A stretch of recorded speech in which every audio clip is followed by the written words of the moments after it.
Hey, what's up, everybody? We are live here on KNBR, the YouTube page, Twitch, as well as Twitter. Good morning to you. It is just Dubs. It's John Dickinson and Greg Silver. And looking forward to the next couple of hours talking Warriors basketball. Greg Silver on hand per usual, my man. I know we're doing this for the first time YouTube only, along with obviously Twitch and Twitter. Going to be some baseball conflicts over the air, but we're keeping the show rolling here between now and the end of the season. Every Saturday, we're putting together 2 hours. Come find us on YouTube, like and subscribe, and all those good things on the KNBR page. And ready for the home stretch, my man. Good to be with you. Quick turnaround off a couple of games here to begin the post-All-Star break portion of the schedule. But this is going to be a lot of fun here down the stretch this last, who knows, month and a half to maybe 3 or 4 months, the way the Warriors are playing lately.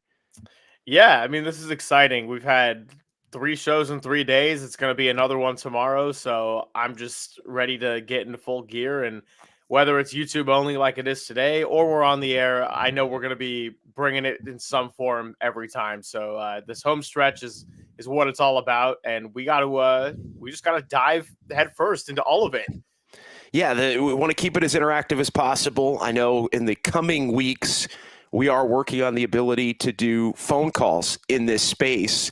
And so that's going to be a lot of fun here moving forward. Not going to have that capability today, but that means we can go full in on the comments and the conversation and dig into the YouTube chat. And so, yeah, really looking forward to that. I know you already put one up on the screen. CA chiming in. Going to be a great day. Dubs on a streak. And we got Just Dubs with JD. Yeah, looking forward to it. Appreciate you checking in, CA. And it is going to be fun. And the Warriors are hot, man. I mean, the conversation these last couple of days has been, how good can they be down the stretch here with 29 games to go, now 27 after they've won the first 2 here against the Lakers and the Hornets these last couple of nights. But a lot of the chatter about, can this team push to make the 6th seed, which I still think is probably a pretty tall ask, but they're finally, I think for the first time since the early part of the season, playing at a level where we can at least have a conversation about if they keep it up, it gets them to a point where maybe they can win into the mid and upper 40s. And then it depends on what really 3 or 4 teams. I mean, you got the Pelicans in the mix, you got Dallas, Phoenix, Sacramento. All these teams are basically the same record between 5, 6, 7, and even 8 as far as trying to work your way up.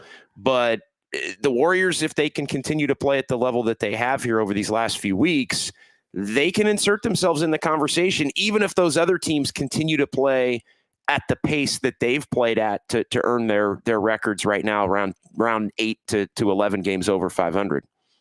And what it's going to start with is what we've seen in the last few games, which is taking care of games that you're supposed to take care of. Like the reason the Warriors were in that 10 seed hole in the first place is because they played so many close games where some of them they did hold on, but it took way more effort and energy out of their stars than anyone should have hoped, or they had a lot of really heartbreaking losses and they were losing games that they absolutely should have taken care of. So how do you get back into that playoff conversation? It's one game at a time. It's taking care of business when you're supposed to. I know last night was by and large a very ugly game, but it was one of the ugliest games of this season. It was one of the worst games of this season. It was a brutal watch. The energy was bad in the building. Like, it was kind of expected based on, I think, the first game out, and the Lakers always bring a lot of hype and energy in the building. Like, last night was one of the, I mentioned it on Dubs OT, there are 10 to 12 lost games in the NBA schedule. They're just in between 2 really good games, or they're the 3rd game in 4 nights, like games that just get forgotten about. And I feel like last night with the Laker game coming out of the break and then the Denver game tomorrow, that game wedged in there against Charlotte was one of the lost games of an NBA season. But to your point, Greg, the Warriors were able to win it relatively comfortably, albeit ugly. And you just check the box and move on. And that was something that the Warriors weren't really doing earlier on in the season. They were winning games like last night, but they weren't winning them as comfortably as they did last night. No, not at all. I mean, last night very much would have been the kind of game where I said this to Kyle Haar, who was helping out with us on Dubs OT. It was the third quarter, and as ugly as it was, the Warriors had a 20-point lead. And I said, look, 2 months ago, this would have been a 4-point lead right now, and you would have been 10 times more disgusted. Do you remember the Pistons game when they barely squeaked by the Pistons at home on their crazy losing streak? Well, and that was another one, right? That was that was the night after they lost to Denver, I believe, right? And then that was wedged into like a weekend of a bunch of other games, if I remember correctly. Yeah, it was January 5th. It was between the Nuggets game And the Raptors. and the Raptors game, which was pretty ugly in and of itself. But yeah, that game coming on the heels of the Denver game was another one of those, I would say, lost games on the schedule. And I think the Warriors played last night exactly like they did in that game. Yeah, and I mean, in the Pistons game in particular, I remember thinking if Steph Curry wasn't hitting some tough shots down the stretch, it wasn't going to happen. I Yeah, think they struggled to win that one. Yeah. Yeah. So, but yeah, and again, the fact that they were able to hold on, it's like, okay, just get rid of it. Don't think too much of it. This starting lineup of Podziemski, Curry, Wiggins, Kuminga, Draymond Green is 5-0 now. I think, as you said last night, 3-0 since Klay Thompson has come off the bench, and they got a good test coming up tomorrow. Yeah, I mean, we've seen this team play well against Denver.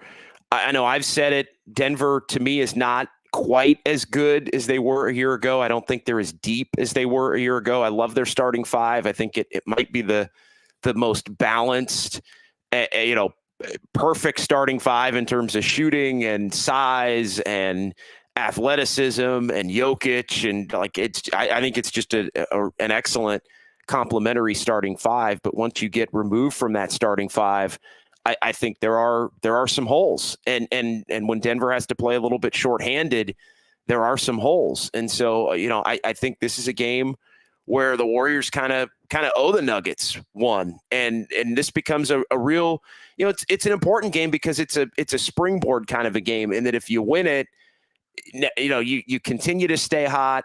But then you start to look ahead, and I don't look too far ahead at the schedule because things can change and you can have injuries and different things like that. But I do look a game or two ahead, and I kind of try to look at what the next, homestand is or road trip is.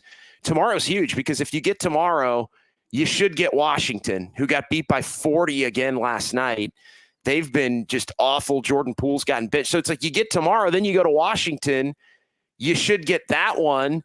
And then, the momentum continues. Now you're 4-0 since the break. Now that starting lineup's 7-0 together, assuming obviously no injury. And you start to look at the bigger picture in terms of, 13-4 in the last 17. And that is a level of play. A couple of weeks ago, somebody brought up the Celtics from 2 years ago, who were, I think, 22-22 or 25-25, something like that, right around. They finished 26-6, I think. Exactly. And wound up being, a team that was the 2 seed, I guess, in the Eastern Conference. They got all the way up to the 2 and then ended up beating Miami in the playoffs in the conference finals to get to the finals. So yeah, that team looked like they had no action. And by the end of the year, they were a title contender and ended up, coming within two wins of beating the Warriors to win the title before the Warriors took that series over in Game 4 in Boston and ended up winning 4, 5, and 6. But so this, if you keep the momentum going, it starts to feel a little bit like one of those teams.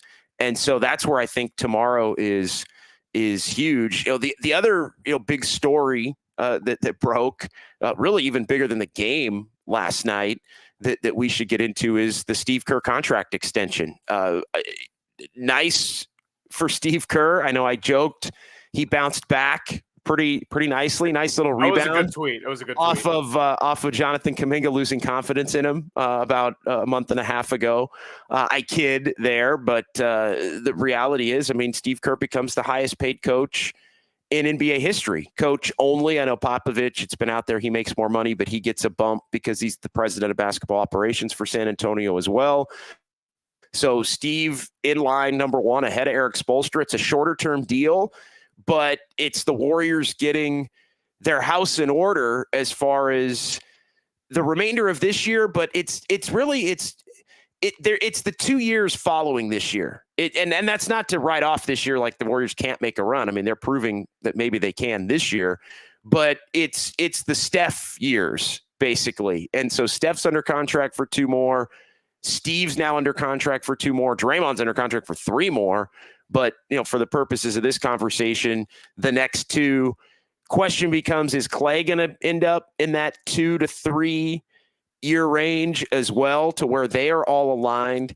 And the Warriors, now I think, I'm gonna check our question of the night update, by the way, doubling and tripling down on that core group, which again, a month ago, you would have thought, is Steve coming back? Is Klay Thompson's probably not coming back? There's been a shift in that thought over the last week or so. And so, that's been in play. And now it feels like, and we've talked about this a lot, it's the fact that there is really for the first time a cohesiveness between the veteran players and their roles and their ways that they have to function, and the younger players and their roles and the way that they have to function. And, it did start, I think, with Kuminga getting an opportunity to just play because Draymond was out, but it's really become something more tangible since Draymond has returned. And then Wiggins can be a part of it now, and Wiggins is playing a lot better over the last few weeks.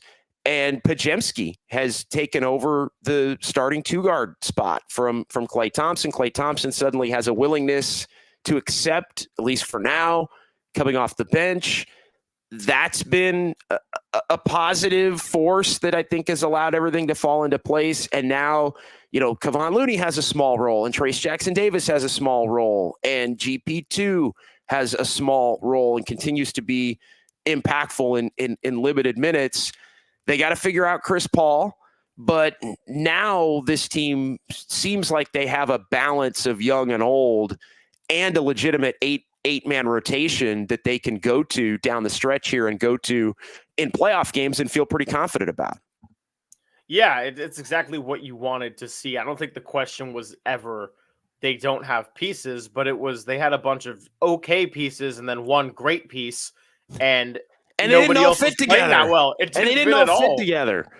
That, go ahead. I keep jumping in. No, and I was just saying, you never thought, this roster as a whole is terrible, but it hit a point where we both kind of agreed on this on the show, and I think you were the one to officially put it into words, which was, I'm so tired of hearing about how deep this team is, when it's like, yeah, I guess like their 9th man on the roster might not be bad per se, but that none of it fit together, none of it worked, and it was just Steph Curry was the only one that had any kind of consistency while Draymond was out. And so now you're finally seeing a little bit of consistency. I think Draymond's impact on the defense has been very obvious. Trace Jackson Davis keeps using the phrase head of the snake, and just how everybody's communicating so much more out there because of him. It's not really a surprise that with Draymond Green coming back, there would be more vocalization on the floor, but I think you're starting to see it a lot more in terms of metrics and results and the way that other teams' best players can be neutralized sometimes. Yeah, no, Draymond, I think, has been huge in all of this. Like, Draymond has allowed for Kuminga and Wiggins to play together, which is a huge part of why this whole thing has been working over the last few weeks. It's, suddenly Kuminga's playing a lot better defense than he was when he was at times a liability in terms of team deep. Now Kuminga is having games like last night where he doesn't score, but he's doing little things. Like Kuminga, for the most part, if he wasn't scoring, he wasn't really helping you, to be perfectly honest, because his on-ball defense Correct. would be okay, but for the most part, he wasn't rebounding. For the most part, his off-ball defense was pretty terrible. His help defense, I mean, he's often the guy over-helping. He's often the guy getting to the wrong spot where teams are, getting that corner 3 because the rotation gets a little janky. But now Kuminga is becoming somebody that's doing the other things even when he's not scoring, which I think is huge. Like, it's to the point where I know there are some people, and I can see them kind of lining up in the comments last night a little bit, and like the concern over Kuminga not scoring the 20 plus point. Like, I'm not worried about that really at all, because he's able to do other things. Yeah, our guy Douglas Mikes, Kuminga going cold is troubling. Warriors don't have enough dependable scorers aside from Curry. I think that's fair, but I think we've seen here over this stretch that they've been able to find enough on a given night from somewhere, whether it's a little bit more Wiggins or it's Draymond. Some nights it's Clay. Again, I know that's a way you don't want to live as far as kind of not knowing who the number 2 is, but I also don't think you want to start forcing it to Kuminga. Like, Kuminga was the 2 when it was happening naturally. And so, like, Kuminga becomes a much less effective player when you try to feed him constantly and he tries to take over. Like, when it's in the flow of what the Warriors are doing, and it's those easy drives to the bucket, dunks, cuts, things in the context of the offense, maybe an isolation here or there. But, when the Warriors are operating that way, I think that's where Kuminga operates at his best. So I don't think there needs to be this panic to get Kuminga going, or to, it certainly helps if he's scoring 20, but it only helps if he's scoring 20 on 12 or 13 shots, right? Or 25 on 12 or 13 shots. Like, that's where he's at his best. I do think as the Warriors figure out the identity of who they are with this core group rotation, 8 players, whatever it is, 9 players, I think on a night in, night out basis, it's less important to have one consistent, got to be the number 2 guy, because you figure out ways to win regardless of that. And I think that's been the next step for the Warriors here lately, is that they haven't been as dependent on someone specifically having to be the number 2, where earlier in the year, if they didn't have it, they were just going to lose. Like, if you watch lately, even when they don't get stops. Yeah, but now when they don't have it, they still are able to win, which I think just it lessens the pressure and allows for different players to step up into that void that may be left by Kuminga going through a little bit of a cold spell in terms of his scoring. Well, I'm glad you brought this discussion to Kuminga, because that's where I wanted to go with saving some of these chat comments.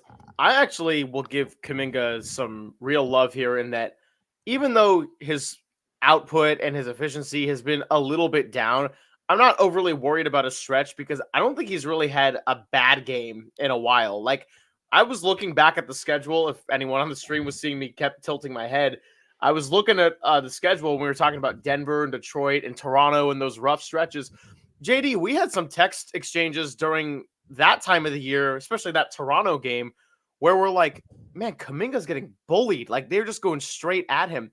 And his defense and his contributions in terms of assists and blocks and being able to still provide stable minutes out there has been huge. I don't think he's really had a bad game in quite some time, even if he's not scoring 20 on 11 shots. Yeah, I mean, he had worse games earlier in the year when he would score 15 than he did last night when he scored 6. Yes. And so, like, last night, I mean, I just look at the game. I look at the plus minus. I look at the other things that he did. And I don't even care that he scored 6. I don't care that he was 2 for 9. Like, it happens. Like, but if you're doing other things, then this team can still win. And, last night, obviously it wasn't with offense. I mean, if your game high scorer is Steph with 15, I mean, that's a little bit of an outlier. I mean, you can't live that way, but the Warriors aren't going to live that way most of the time. And others are going to be able to step in. And so I don't think the slight decline in Kuminga's scoring here over the last handful of games is anything really to be too alarmed about. I think teams are trying to take him away more than they were earlier in the year. I think teams basically look at the Warriors. These other teams are not stupid. I mean, they have advanced scouts, and these teams that are playing the Warriors coming up and have played the Warriors of late, they look at what Kuminga is doing, and they see and put on their scouting report, hey, it's Steph, and the number 2 guy has been Kuminga, and this is how he likes to get his.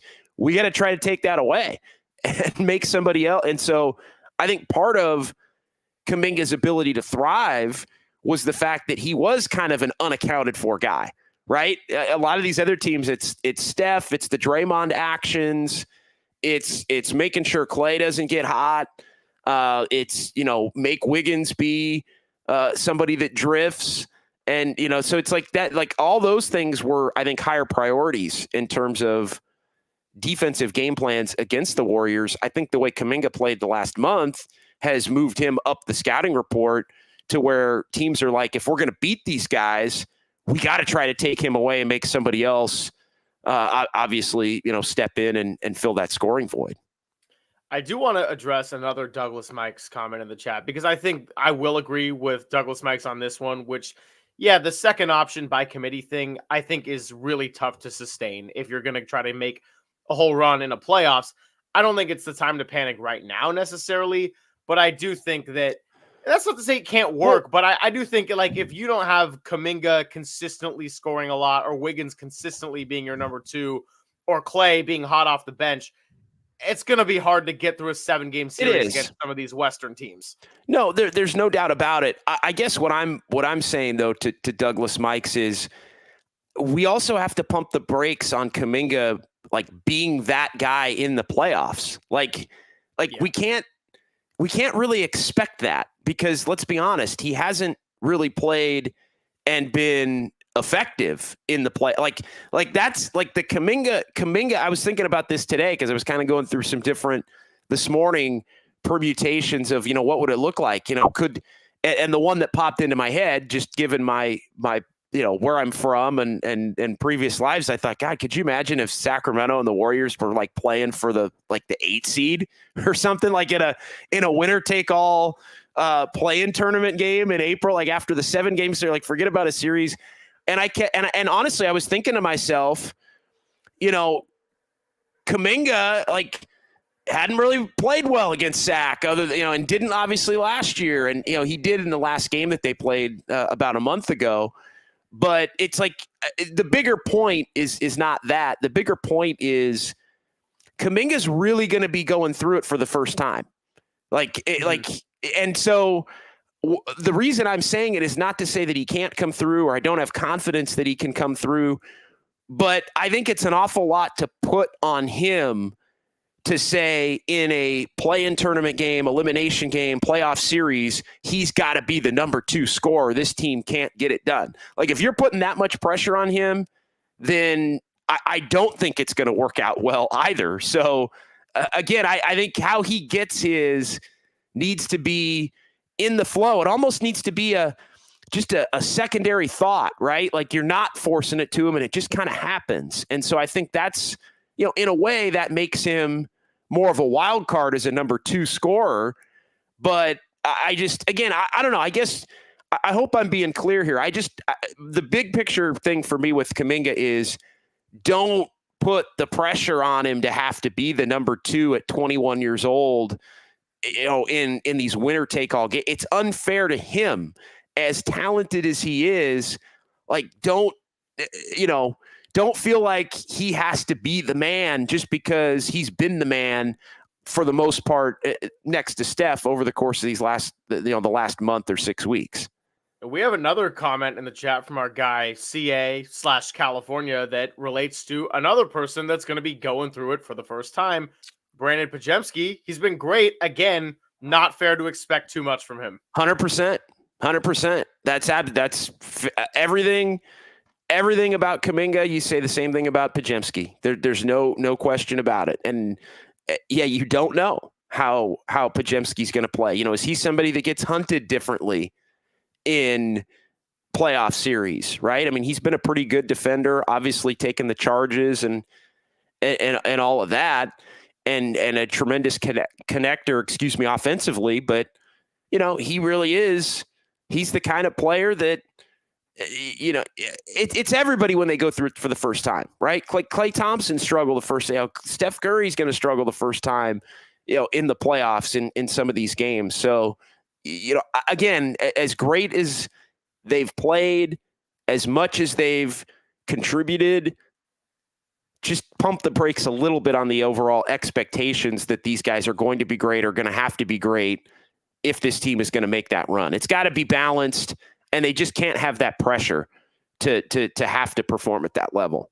I mean, tell you the truth, if we're going to go back to the start of this dynasty in 2015, I actually thought that I was surprised with the way they came out in that first finals game against Cleveland. And I know that Cleveland had some injuries and whatever. And I know that it wasn't the first playoff run for a Steph, Clay, and Draymond, but it was their first finals game against a LeBron James who had been there before and he had won 2 rings at that point in his career. And it was a game that went to overtime and they were able to get it done. I think the fact that they were able to win in 6, coming back down from 2-1 in their first ever playoffs, or for finals rather.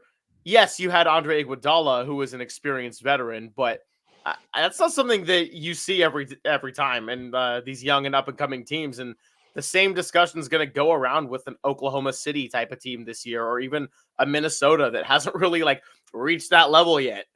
Yeah, and look, there's those teams are going to be vulnerable. If Minnesota and OKC wind up 1-2, they're going to be vulnerable to a first round upset. That's just the reality of it. And we'll see if the Clippers and Nuggets end up some combination of 3-4, or those two I think are still close enough to the other two to where they could end up in the top portion of the bracket. But I do think it's going to make for a fascinating playoff type situation. Let's go ahead and pause here. We are going to take a couple of little short breaks here and there just to gather ourselves. I do want to get into the comments as well. Just kind of start from the top, coming back and get into a lot of the different comments. It's John Dickinson. It's Greg Silver. It's Just Dubs here on a Saturday, live on YouTube and Twitch and Twitter here for KNBR, the sports leader.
KNBR, YouTube, and Twitch. Also on Twitter, 10 a.m. until noon every Saturday morning here for The Sports Leader. Appreciate my guy Greg Silver here as well, talking all things Golden State Warriors and NBA as the Warriors are hot. They've won 11 of the last 15.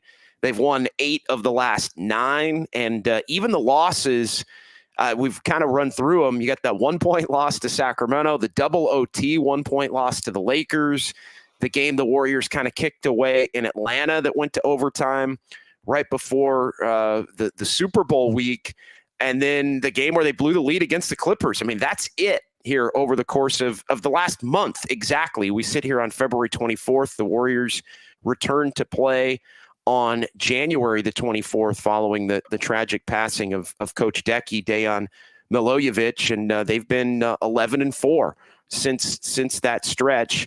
And the 11-4 could be 13-2 or 14-1. And what would the conversation be? And I think, look, you are what your record says you are, Greg. I joked with you last week before the break. It's like, hey, the Warriors, they got to win close games. Well, you're the 10 seed because you don't win close games. And that's been, in many ways, I think that's going to be, what the story of the end of the season is. I know Marcus Thompson, The Athletic, wrote about the fact that the fourth quarter woes are going to basically determine the outcome of the season. Can the Warriors fix that or not? And if they can't fix that, then they aren't going to go very far. But one thing that they've done of late is they've been able to avoid some of the close games by being able to just win more blowouts and win more games a little bit more comfortably, as they did, last night, and as they did these last couple of nights, even that Lakers game.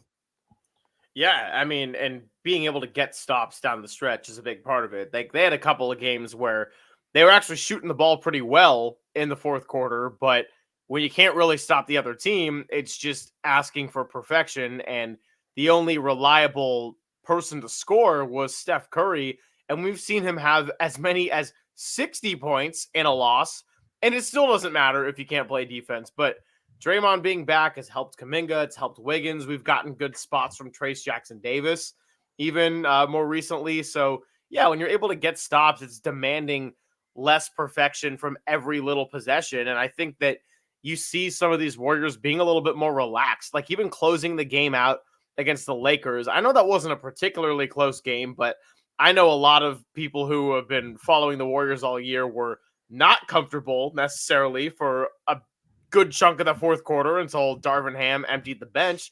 And you saw a couple of nice plays with Kuminga making intelligent plays, Moody grabbing an offensive rebound, Clay finding Trace Jackson-Davis for the dish, and it wasn't all on Steph Curry.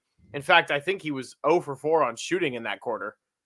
Yeah, and look, I know some were like, God, did Steph need to play even the 3-4 minutes that he played, in that fourth quarter? And my thought was, and I've said this a few times, if you watch these guys play in the fourth quarter against everybody this year, like, no lead is safe really against any opponent, although it's been some of the better teams in the league that have been able to come back and steal some of these games. Denver, obviously, the Clippers are playing excellent basketball. They've been able to run the Warriors down a couple of times. Sacramento stole one going back to November. I don't think I wouldn't categorize the game at Chase a month ago as a steal. I thought, the Kings probably played a better game than the Warriors did on that night, although the Warriors had every opportunity in the final minute to pull that one out and couldn't do it. So there've been varying degrees. That was between a 2 and a 5-point game, pretty much wire to wire.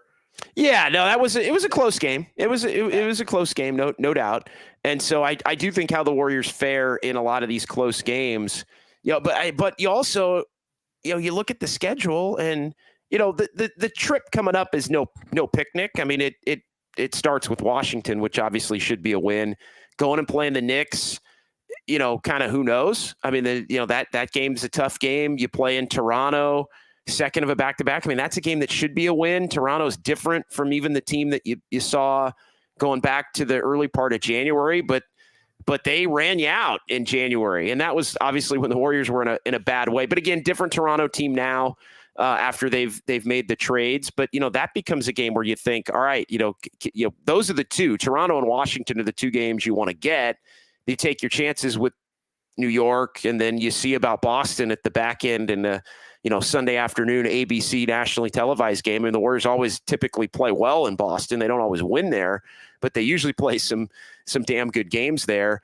And then you come home, and then there's it's Milwaukee, but it's Chicago and it's San Antonio a couple times. Like, there are a lot of winnable games for the Warriors here down the stretch if they continue to play at the level they've played, and they're not going to have to necessarily play all of these close games on a night in, not a night in, night out basis. I wanted to get back into the Steve Kerr contract extension, and I think that the sense of relief is probably the first thing that came to mind when the news broke right before tip off, and Woj had the report that Steve was going to sign for 2 more years. I think Joe Lacob gets a lot of credit here for not going into a panic mode. And I think part of it is, say what you want about Bob Myers and the job that he did, and maybe the way things ended. And Bob, I think everybody kind of knew he was at the end of the line in terms of, I just think he got to a point where it was enough, right? Like, the stress and the pressures of all of it. It was just, he'd had a lot of success. He'd seen the bottom when the Warriors were 15-50, kind of built it back up to the top. And I think the day-to-day stresses of, Joe Lacob and the pressure to win and develop and all these things, like, it wore on him, I think, over the decade in which he was in charge. But the reality is, as much as, and, Joe Lacob said it last summer when Bob stepped down, he really didn't believe that Bob was going to step down, even though all signs were pointing toward Bob stepping down. And so I sort of thought back to that when the Kerr extension was reported on last night, and the thought that, despite the faults, and look, Bob Myers was not perfect and Steve Kerr has not been perfect. And despite some of the hand-wringing from the fringe about, Steve Kerr's ability, his inability to develop and connect everything, and he's the one wasting Steph's prime and all of that. And I do think Joe Lacob hears a lot of that noise. I do think Joe Lacob, is in circles where he follows that kind of stuff. And I think at times maybe even thinks some of that stuff. But the one thing where I would give Joe Lacob a lot of credit is he doesn't typically panic in ways where I think other owners would, even if he's pissed off about a situation. And I think there've been plenty of times where he's been pissed off about, why is this guy not playing? Why is this team not doing better? What's going on here? As any owner would be that's as involved in the day-to-day, basketball operations would be. But to tie it back to Kerr, he wanted Bob to stay. He wanted Steve to stay and did not want to consecutive years lose both Bob Myers and Steve Kerr, still in the midst of having Steph Curry, Draymond Green, potentially Klay Thompson, on this roster with a chance, with the added infusion of Podziemski and Kuminga, to be able to maybe do big things even this year. Yeah, well, I'm glad you said while Draymond Green and Steve Kerr, and Stephen Curry and potentially Klay Thompson would still be here, because if you lose Bob Myers and then you don't re-sign Steve Kerr and you get rid of him, you're kind of doing a little bit of a teardown up at the top while you still have the players on the court being that same core that don't have necessarily a decade left in their career. So I think it would have been a really strange final few years. Yeah, you don't want the adjustment of, all right, now we're bringing in Joe Random head coach, and Steph Curry's got to get comfortable with him again, and Draymond's got to get comfortable with him again. And it just, to me, the latter is a big ask. There's just no scenario where that is beneficial at this point. Like, what the ceiling is with Steve Kerr. you know that the future Hall of Fame players want Steve Kerr to be the head coach.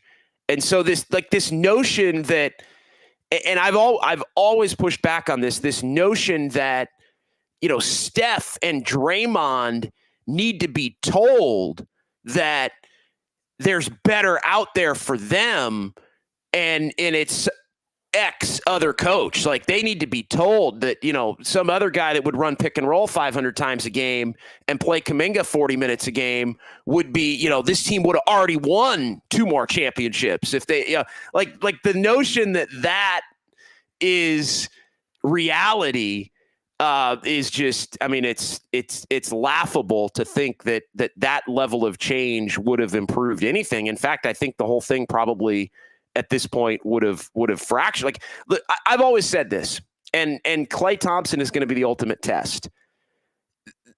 This run for the Warriors is over the moment that Steph, Draymond, I've included Klay in it, Steph, Klay, Draymond, or Steve, is when one of those 4 is gone. That's the moment in which, okay, all bets are off. This whole thing could be completely different. And I think Klay's going to test that potentially, right? Could it still be okay even without Klay Thompson?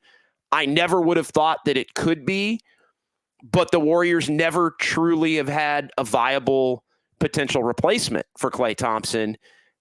We don't know that Podziemski is long-term, but at least for right now, he's played at a high enough level to be able to supplant, Klay Thompson in the starting lineup. So Klay will be the ultimate test of that. But I've always kind of said you take one of Steph, Klay, Draymond, or Kerr away, and then that's when it becomes okay. It's over, because that unit that's led you for the last decade is now no longer intact.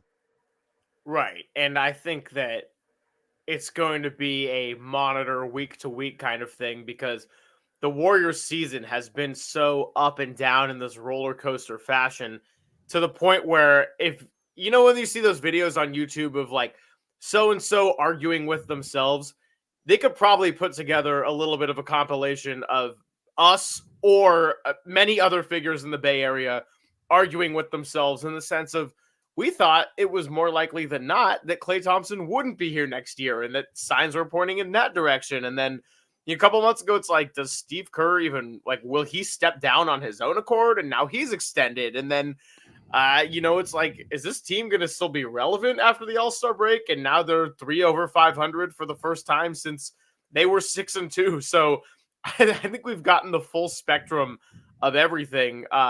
Going back to what your point was on Klay Thompson and the contract discussion, I don't think that if Klay Thompson is off this team, they are necessarily doomed for the future and the remaining of whatever Stephen Curry's window is.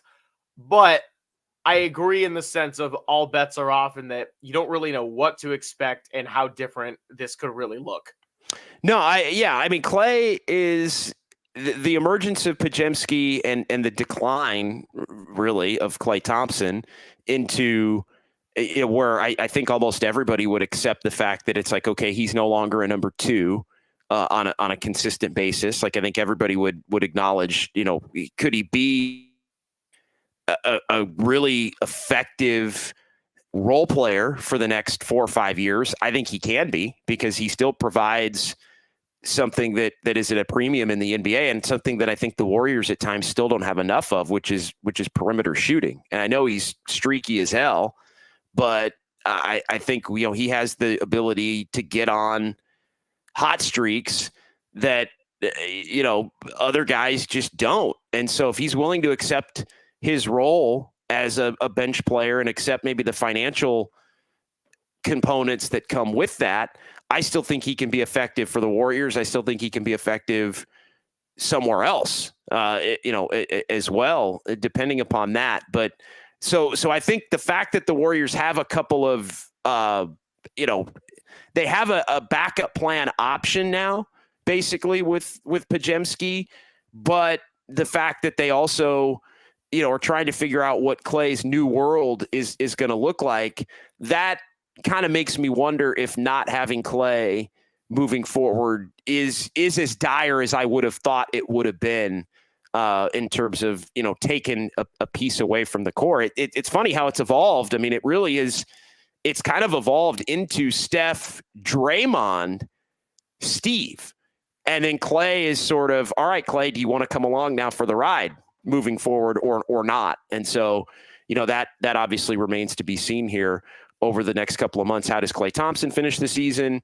How does, what are the offers that he gets? I know it's been reported that there are still a lot of teams around the league that would pay a relative premium for Klay Thompson to be, somebody that can be an effective player. Again, I still think he's a really useful player on a winning team, given his championship experience and given his ability to just make shots, Greg. And then the question becomes, does that championship experience and ability to come in for spots and heat up the offense, is that better served on a team like an Orlando Magic that is up and coming and has some good young players? And Clay wouldn't have to play 30 minutes a game. And as Erwin's just pointing out in the chat, he still demands a good amount of gravity, which is why he and Trace Jackson-Davis have gotten a nice connection there on pick and rolls. Question of the night revisiting. Yeah, let's do it. Yeah, so on Twitter, 57% say yes on Klay Thompson re-signing at least a 2-year deal with the and what was together. The question again, just to make sure everybody, It was, does Steve Kerr's contract extension set the table for Klay Thompson to sign the 2-year deal? Our options were yes, core stays together, not necessarily, and no, Klay wants the bag. 57% on yes, 35% say not necessarily, and 8% say no, Klay wants the money. Over to Threads, pretty similar spread with 62% saying yes, 32 on not necessarily, and then 7% saying no, Klay wants the money. Yeah, we're going to find out how much Klay wants the money. A month ago, I would have said, yeah, Klay wants the money, because that had been what was out there. The fact that, but then, it seems as if things have changed. It's funny, if you've paid attention, and I know you have, there's been a lot of foreshadowing as to basically everything that's happened with the Warriors over the everything that's happened has been leaked before it's happened, right? Like it's like Kuminga and Steve Kerr have aired it out and everything's fine now, right? Like that ends up getting leaked. Klay Thompson's cool taking on a lesser role, and then 2 days later, Klay Thompson's coming off the bench. Right? Like, have you noticed how there's been a few of these different things that have all, it's almost like the internal conversations have been had. Everybody's good with it.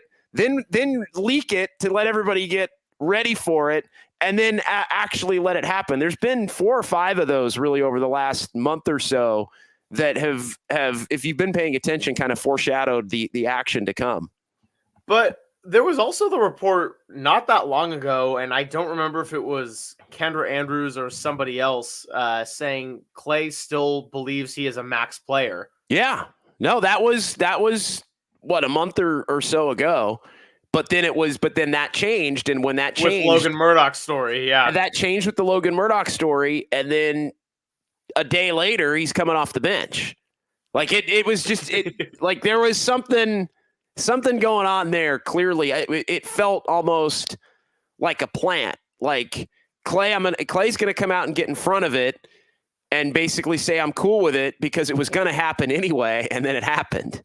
If that makes sense. Like I know I'm going a little conspiracy theory on you, but I feel like everything's been a little bit more orchestrated than meets the eye as far as the delicate situation specifically with having Klay come off the bench. Because if it wasn't, that prevented Klay from really having to be asked about it in a way in which he could have been pissed off about it, which I think is a big part of if you're going to make that move. I know a lot of fans are like, yeah, make the move. Podziemski's better, bench his ass, right? Well, it doesn't work that way. Like that's not like it doesn't work that way. And I think the Warriors, Steve Kerr knows it doesn't work that way.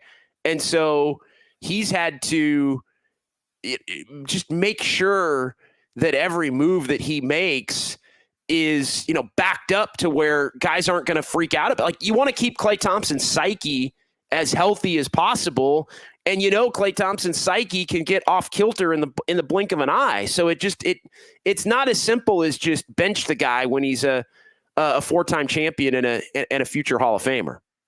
Well, another thing that I'm thinking about in all this discussion of stories, and you're kind of like preempted to be ready for what's going to happen, is this latest mark in the Klay Thompson journey for the season, is this a breaking of the Klay cycle, or is this just a little bit of a delay where it's going to go back? Because a couple of weeks ago, we discussed it, and remember that not the most recent press conferences where Klay talked about being grateful for his career, but he had one about a month or two ago where he's saying, yeah, I had actually had a really good conversation with Steve, and he told me about embracing this part of my career and being a good veteran and everything.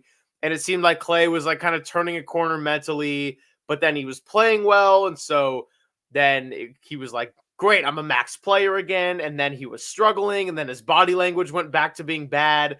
And it was kind of this like cycle that was going. So now I'm just wondering, with Klay Thompson coming off the bench, yes, it's felt like it's been a long time because we had a week break after the first game.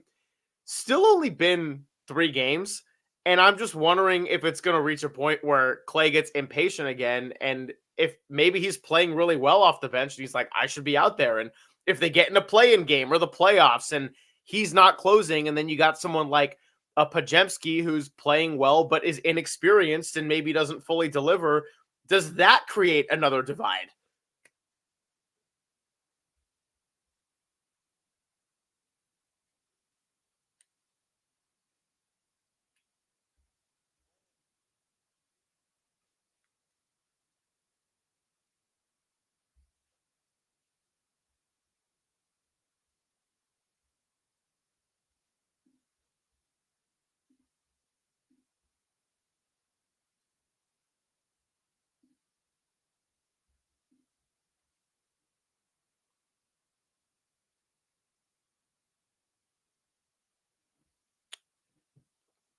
Hey, JD, you're muted.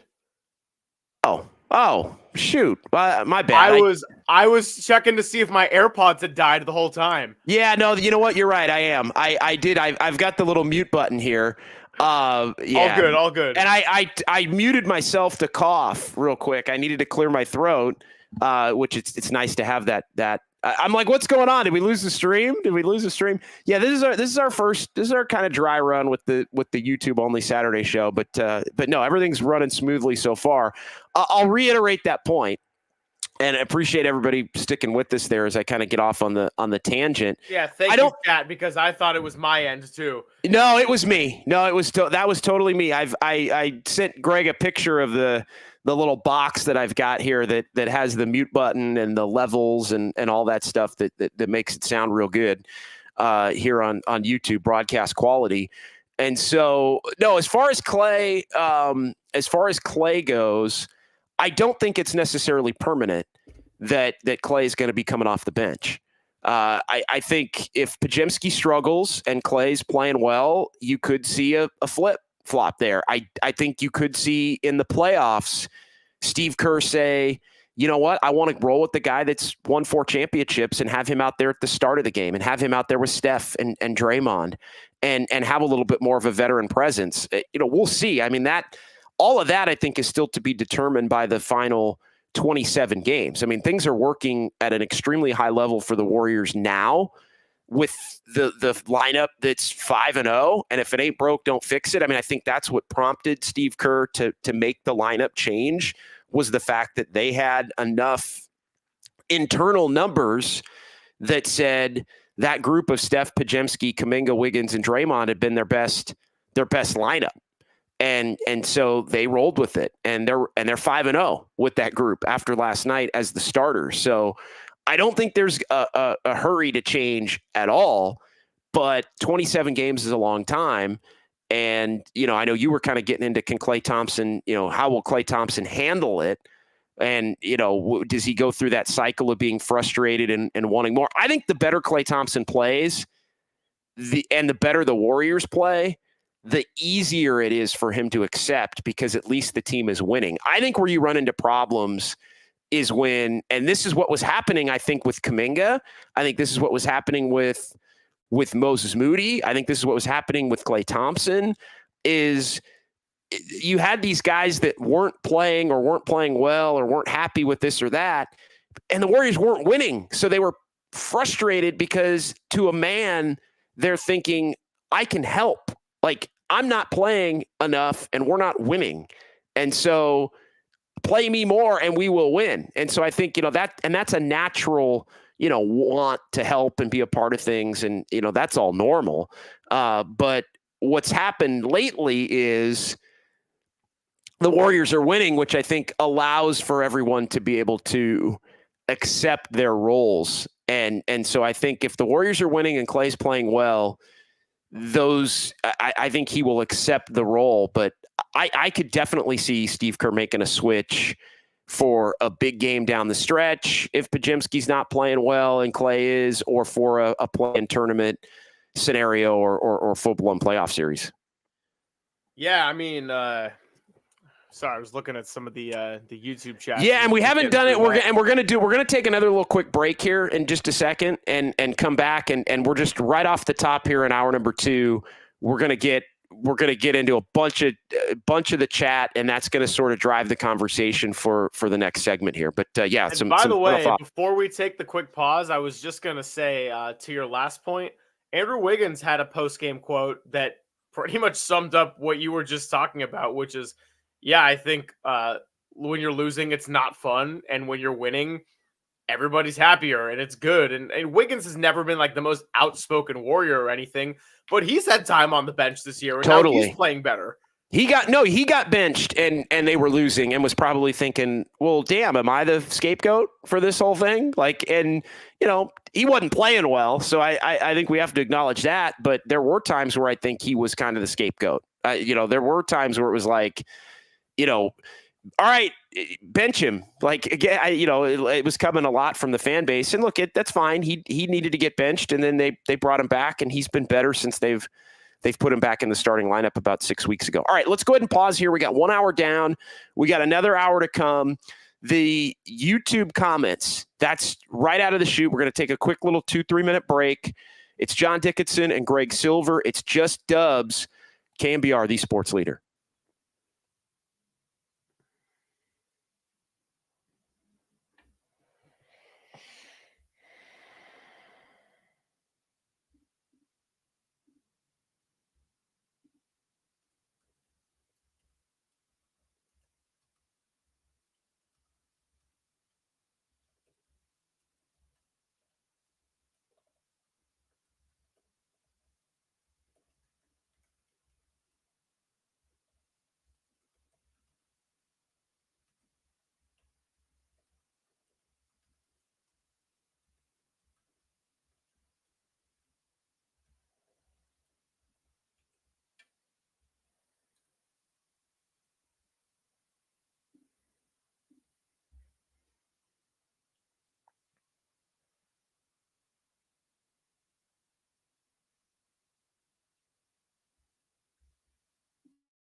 All right, hour number 2. John Dickinson, Greg Silver, Just Dubs, KNBR, the sports leader. Appreciate everybody watching on YouTube, Twitch, and KNBR Twitter, or X, as it has been called in the Elon universe here for, I don't know, however long. But appreciate everybody. Let's dig into some of the comments here as we are going to be with you each and every Saturday, 10 a.m. until noon on KNBR radio when we can. But you can always find this show here between now and the end of the regular season. And we're going to do a couple hours every Saturday morning. This thing's going to be in podcast form. We'll make sure we tweet out the links to be able to go back and watch the video portion of the show, read the comments, all of that as well. And then this thing will drop as a podcast if you want to just listen back to the conversation at any point. But today, tomorrow, whenever, we appreciate you, and we'll make this show as available as possible here as we launch this thing the first week of January, Greg. And there were the 49ers playoff run changed around the schedule a little bit. I know the Giants, obviously, even spring training games are going to take a level of priority here, but there are going to be some windows to get this show on the air throughout March and April and hopefully May and June if the Warriors end up making a run. But this thing will live in podcast form. It's great to have you along. It's great to have the YouTube and Twitch following that we do for this program each and every Saturday here for KNBR. So keep it locked on all the social media channels. Follow myself at JD John Dickinson. Follow Greg Silver. You're what? You're Greg Zero Silver, but then you're also Greg O Silver. Like there's a lot of the 0 and the O. It's search one of them and they'll come up. You're like Damian Lillard, right? You've got you have a 0, but it's for the letter O. Correct. You're 0, but it's for the letter O. So whoever took Greg letter O Silver on Twitter is one of those accounts that I don't think has been used since the year 2014, and I'm never gonna get it. I've just accepted it. Yeah, it's the OG. I've got a buddy of mine who has a pretty common name, and his name is also that it's shared of a famous, I think. Film producer as well, and he was able to actually get, I'm not going to mention the name, but he was actually able to get his name, like actual just his first and last name. I've been unable to get going back I think to 2010. Somebody in 2008 I think locked in the John Dickinson and hasn't tweeted since like 2008. So tough. So we had the JD and we push forward here. As far as the social media platforms go, let's get into as promised, the commenters.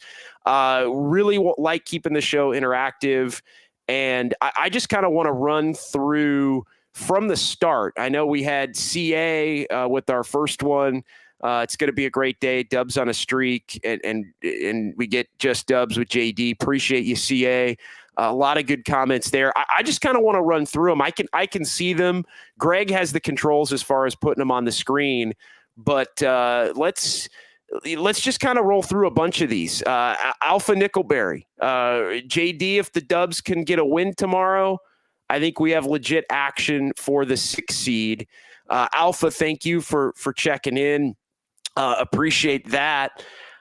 Look, I'm starting to think they have action for the 6 seed. No matter what, and it define action for the 6 seed, like, and I think the way you have to define it, and the way I've defined it is, can you play at a level that gets you into 47, 48 wins? And I think the Warriors are proving on a night in, night out basis they can do that.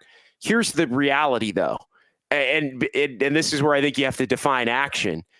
You might win 48 games and be in a 4-way tie that makes you 9th or 8th. And, so the fine line because of all these other teams. And look, I would imagine one of these teams, I would be willing to bet between, and the teams that we're looking at are New Orleans 34-23, Dallas 33-23, Sacramento 32-23, and now Phoenix 33-24. They are currently 8th. The Kings have moved up to 7th. The Suns have dropped a couple of games in a row. And then now the Warriors, who've actually moved ahead of the Lakers with their win last night, virtual tie between those two. But the Warriors, by percentage points, have one fewer loss than the Lakers do now.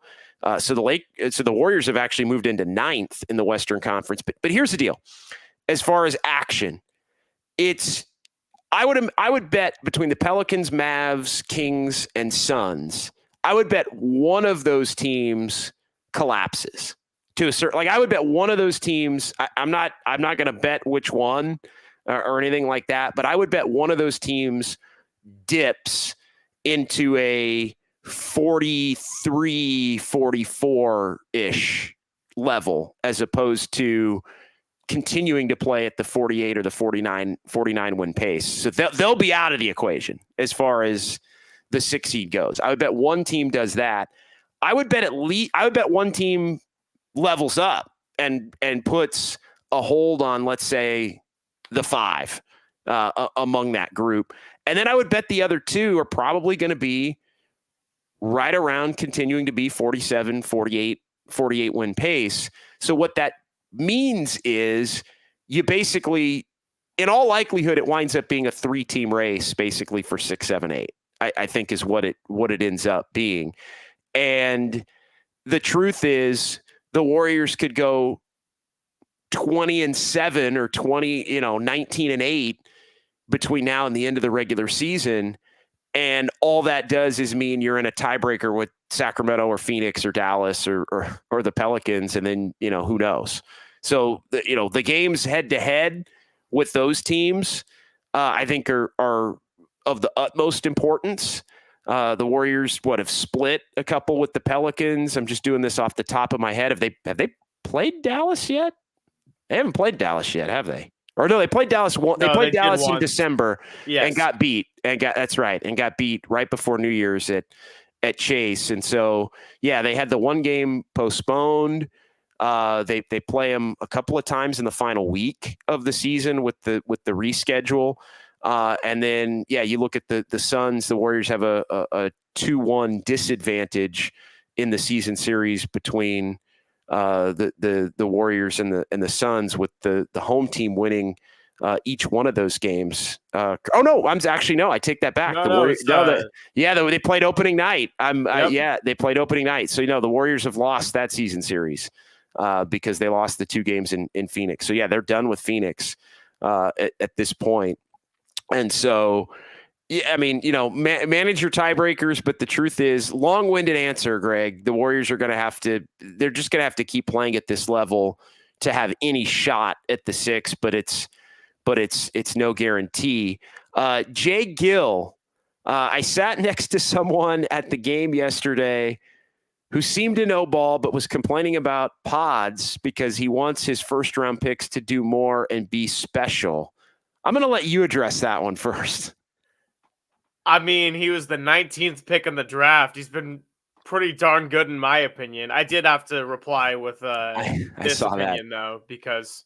And then Jay Gill, thank you very much for... yes, you're welcome for the reassurance. Yes, you're the crazy one, Jay Gill. No, look, as far as Podziemski goes, like you said, he was the 19th pick, and think about it this way. What rookie has been able to come in and play for the Warriors, let alone start and be impactful? I mean, think about it. From all of the guys that have been picked, I mean, go back. Kevon Looney, Jordan Poole.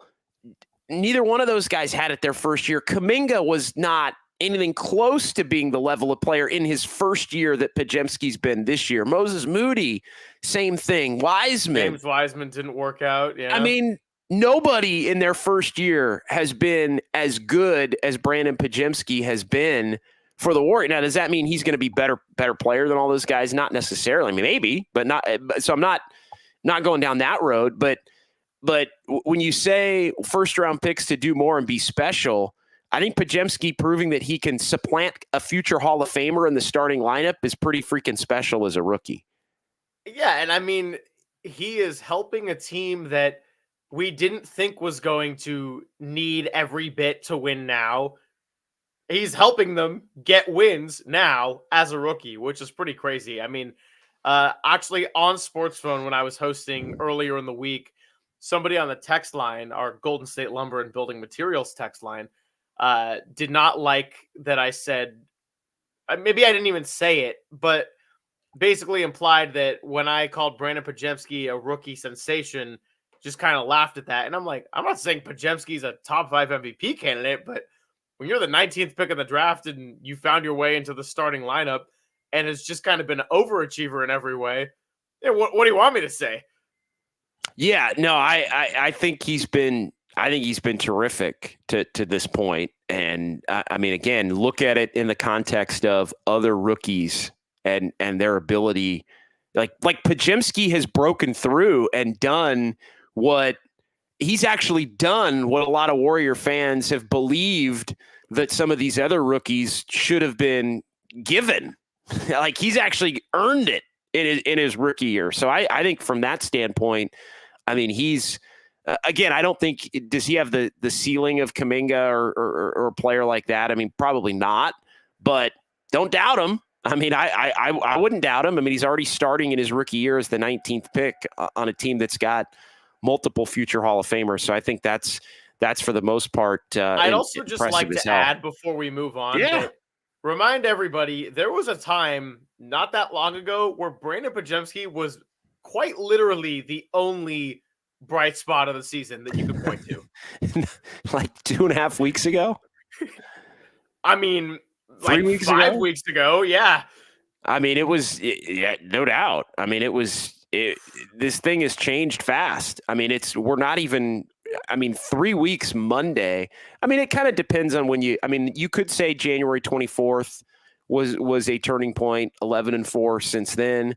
You could say, no, it's the 7 of the, or it's the 8 of the last 9 now since February 5th in Brooklyn, and they go to Philly and Indiana. They beat Phoenix. They beat Utah a couple of times with the Clippers loss in between, and now they've beaten the Lakers and Charlotte here coming out of the break. So you could, if you want to talk springboard games, I think the Phoenix one was a bit of a springboard game. Oh yeah, for sure, no doubt, because that was a game the Warriors had basically lost all year, and it was a really well played game both ways.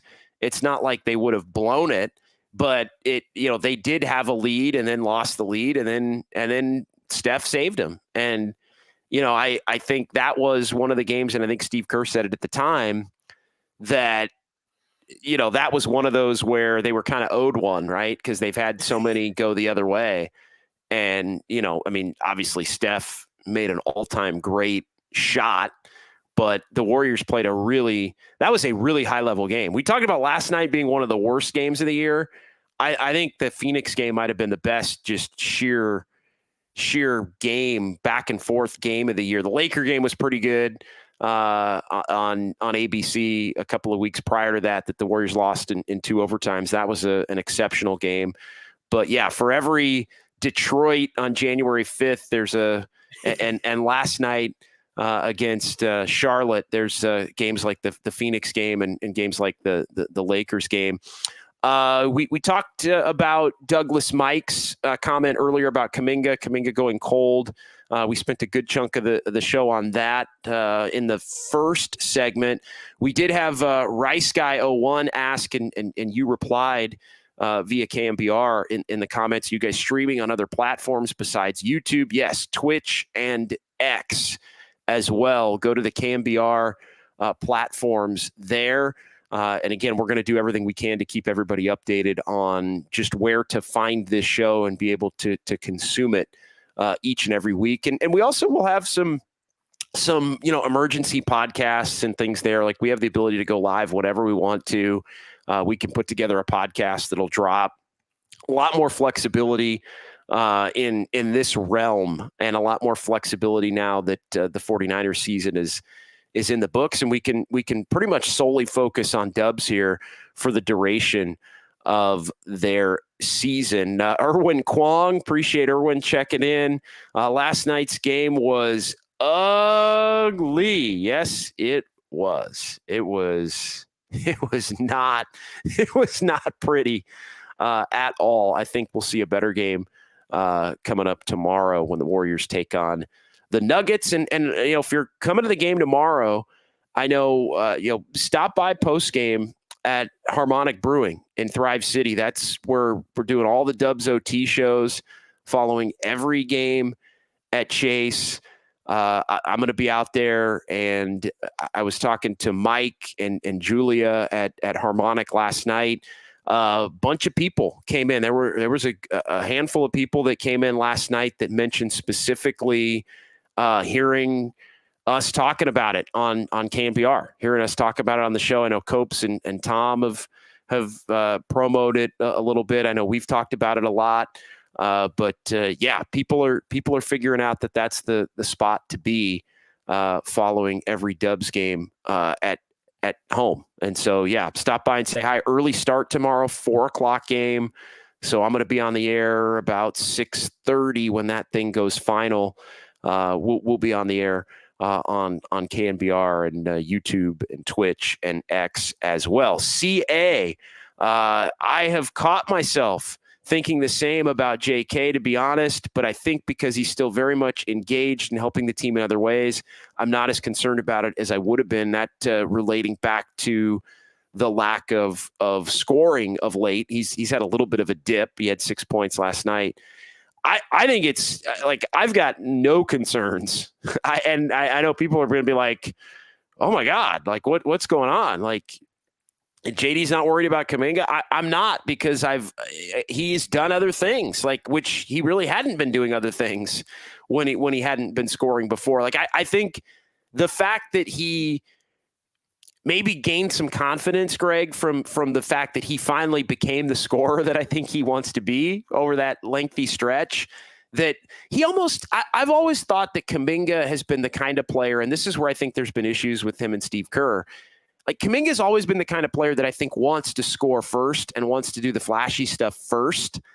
And then if he's doing that and he feels like he's being rewarded for that, then he'll do the other stuff, right? Like, when he's scoring 20, then he's motivated to do the other stuff.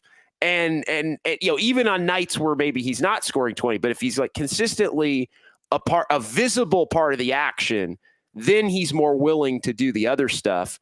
And I think that's where Steve Kerr's been a little frustrated. Like, look, dude, you can't coast. Like, you got to do the other stuff. You're not going to score every night, but the other stuff is going to allow you to still be playable. And I think that's where, I agree with the tough love, the way that Steve has handled Kuminga, and look, it has not been perfect. I'm on record as saying, there were the two games specifically that everybody talked about. The one where he was pulled from the rotation in December, then came in and basically won him the game against Portland. That was the wrong game, and we talked about it that night on Dubs OT. That was the wrong game against the wrong opponent to pull Kuminga from the rotation. And then the Denver game, obviously, which I don't think was anything malicious. I know we talked about it in that moment. I think, as Steve, he got caught. He just got caught. He got caught. Like, he was going to finish the game with a certain group. They kind of thought the game was over. And then by the time that it got close, it's like, you got to put Kuminga back in the game because he's been so good. And then he just didn't, because he thought, all right, I don't want to put it. He basically was like, I don't want to put him back in the game because I've sat him for so long. And then, Jokic hits the shot. And, that was one where you knew, like, people were going to be frustrated. And you knew Kuminga was going to be frustrated. And honestly, rightfully so in that instance. But, beyond that, I don't think Steve Kerr's been as wrong about the way he's handled Kuminga in the grand scheme of things. And I think the Warriors are reaping the benefits. Douglas Mike's going back and forth with CA. It's good for now, but overall, the grand scheme of things, the team's ceiling is low if JK is not the player the team needs him to be. Again, I don't know where you are on that. I'm pushing back on the notion that Kuminga has to be this 25 point a game scorer, 20, 25 point a game scorer for this team to to win consistently or win in the playoffs. Like, I'll be honest, I said this earlier. I don't think the Warriors' path to winning playoff games and series is Kuminga scoring 25. I really don't. Like, I just don't think. I don't think he's going to be able to do that consistently in playoff games, and I don't think without making mistakes, and I don't think the expectation, more importantly, should be for him to do that to help them win playoff games. Yeah, with Kuminga, the two things I'm going to look at, of course, if he scores 25, that'd be great. Don't get me wrong. It'd be incredible for Stephen Curry and the rest of the cast. But number one is going to be how he's doing the other little things and playing defense, which as of the last few games, even though his scoring is down, has been really solid. And then number two is his efficiency. If he's scoring 22 points on 16 shots, that's not as impressive to me as if he scores 12 points on 8 shots and is also getting to the line. Yeah, no, I think it's all about efficiency, and it's all about not forcing it. Again, like Kuminga is at his best when it's just coming in the flow. It's just coming in the flow of what the Warriors are doing. It's effortless to the basket, dunks, 8 of 10 games. Like 8 of 10 games for 16 points, and maybe you get 4 or 5 free throws, and that's how you get your 20. Like that's, those are the games that I think are the best. Douglas Mikes also was asking, who is the 8-man rotation? And look, there. I mean, I think it's pretty clear the 8-man rotation right now. I mean, it's Steph and Podziemski. Starting 5. Yeah. Steph and Podziemski. It's Wiggins and Kuminga. Starting 5. Draymond. That's 5. It's Corey Joseph. I'm kidding. It's Usman Garuba. No, so it's those 5. And then I think off the bench, it's going to be Gary Payton II is definitely part of that. Clay is obviously going to be part of that. So that's 6, that's 7. Chris Paul is going to be part of that. I think that's the 8. And then Looney and Trace Jackson Davis are probably going to share a spot, 9, 10. And then we'll see about Moody beyond that. We'll see about Saric. Yeah, we'll see about Saric beyond that. Saric is probably in. It's probably I kind of put Looney in. I don't know that Saric is going to be in every playoff series or in every playoff game. I could see Saric getting some DNPs in playoff games, like just based Saric on the shares the floor well with Chris Paul. That's what he does. He does, and and you're right. I mean, it's Chris Paul, it's Clay, it's Peyton for sure. Those 3. I think beyond that, it's Looney / Trace Jackson Davis is kind of, they share a spot because you have to have a backup big. I don't consider that necessarily part of the 8. That could be like 9 or 10. Because that Draymond's going to get most of the meaningful center minutes there. And then, in Moody, maybe Saric, we'll see. I don't think he's in every part of it. The guy who's really not going to play, I think, and that they're going to have to, is Quinones. And, that's the one player that I think probably goes back to not playing when Chris Paul comes back. But I'm interested to see how Steve Kerr handles that, because Quinones has actually kind of helped him. He's been a part of this thing the last 15. It's been a small part, but he has been a part to the point where he earned his 14th roster spot for the rest of the season and got out of the two-way status. So I think if you said you got to pick 8, it's CP3, Clay, and GP2. I mean, that's the 6, 7, 8 for sure. And then there's a bunch of maybes with Looney, Trace Jackson Davis, Saric, and Moody / Quinones. But I think that's the 8. Any qualms with that, Greg? No, I mean, I think Gary Payton II is the anomaly in that he might not get a ton of minutes, but he can get a lot out of his spot minutes. So I think that's for sure a rotation piece. Not necessarily your typical 6th man, but I think he might be the most accessible off the bench because he can just come in at a certain situation. And you see it at the end of quarters all the time where Steve Kerr's like, all right, cool, let's put Gary Payton II back in with Draymond and Wiggins. And then, oh, we actually got a turnover and we have an inbound. All right, hey, Steph and Clay and Pajemski, you come back in.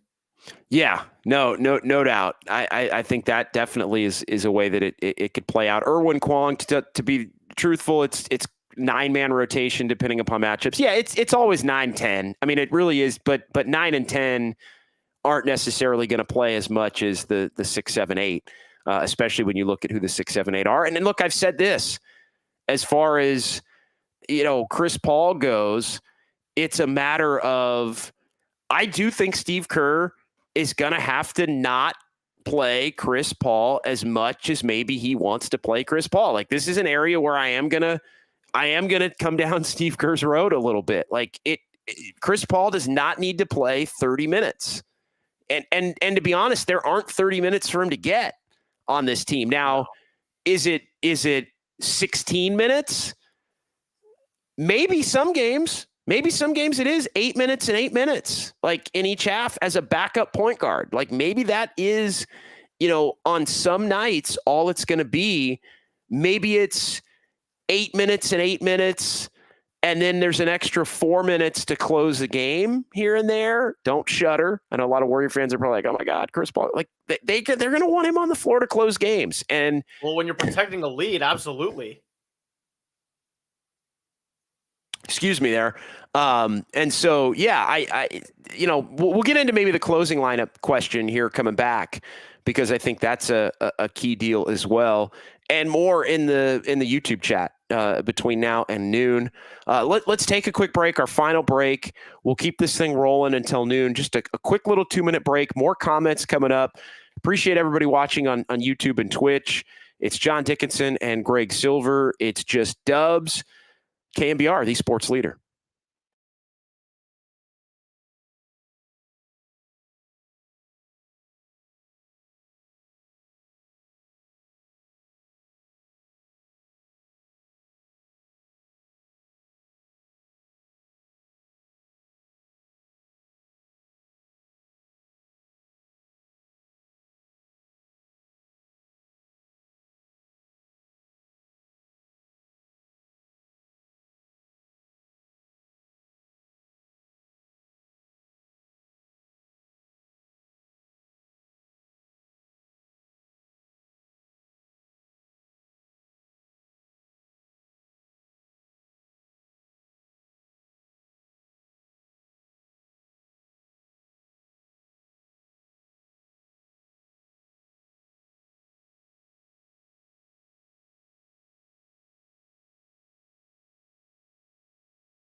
All right, final segment. John Dickinson and Greg Silver, KNBR, the sports leader. It's just Dubs on a Saturday, YouTube, Twitch, and X.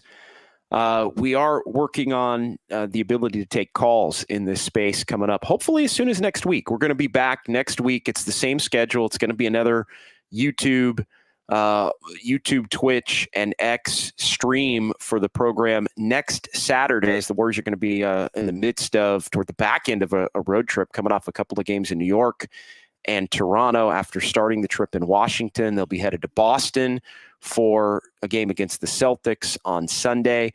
And so, yeah, we hope to have the ability to take some calls here up and running by next Saturday morning, 10 a.m. until noon here, KNBR, the sports leader. Final segment. And before the break, we're going to get into more comments. Appreciate everybody. We got a lot of the regulars joining in the conversation here, just filled with comments to get to. I probably waited a little too long to start diving into them, because we're probably not going to have enough time here up until noon to get as many of them in as I would like. I do, though, Greg, want to go back to the conversation about the closing lineups and the rotation and the return of Chris Paul, which is coming here in the next week for the Warriors. How do you see Steve Kerr deploying Chris Paul? I mean, we both know Steve likes him and the core championship group trusts him. I don't think he's going to come in and screw everything up, but Steve Kerr cannot plan on playing him 30 minutes a game. It's going to be, to me, anywhere between 16 and about 25, depending upon the night. So I'll start with this, because when anybody freaks out about Chris Paul being on the Warriors, I always like to remind them they traded for him not because it was the most perfect solution. They got rid of Jordan Poole's contract, which was a major mistake, and is seeming like they got a huge break by the Wizards being able to take that on. So getting Chris Paul had a lot to do with that. Secondly, Chris Paul, not a perfect player. For the purposes that he was brought in for, he has done very well at. I also agree with JD that because of the way the Warriors are playing lately, because of the emergence of Brandon Podziemski, Chris Paul should not be playing 30 minutes. And I do love me some Steve Kerr. I am worried he's going to fall in love with over-inserting Chris Paul. I like Chris Paul closing games depending on the game. If it's the type of game that the Warriors have really struggled to close out this year, where they have an 8-point lead with 6 minutes to go, I would absolutely like to have Chris Paul out there for at least the start of that stretch and see how it goes. If it's a game like the Phoenix game or the last Sacramento game, where it's just constantly between a 2 and a 4-point game, then I'm not so sure about it, just because when you have Steph Curry and Chris Paul out there, that's asking a lot on your Wiggins, Kuminga, Draymond defensively. Well, and you're also saying that Podziemski and Klay Thompson ain't playing.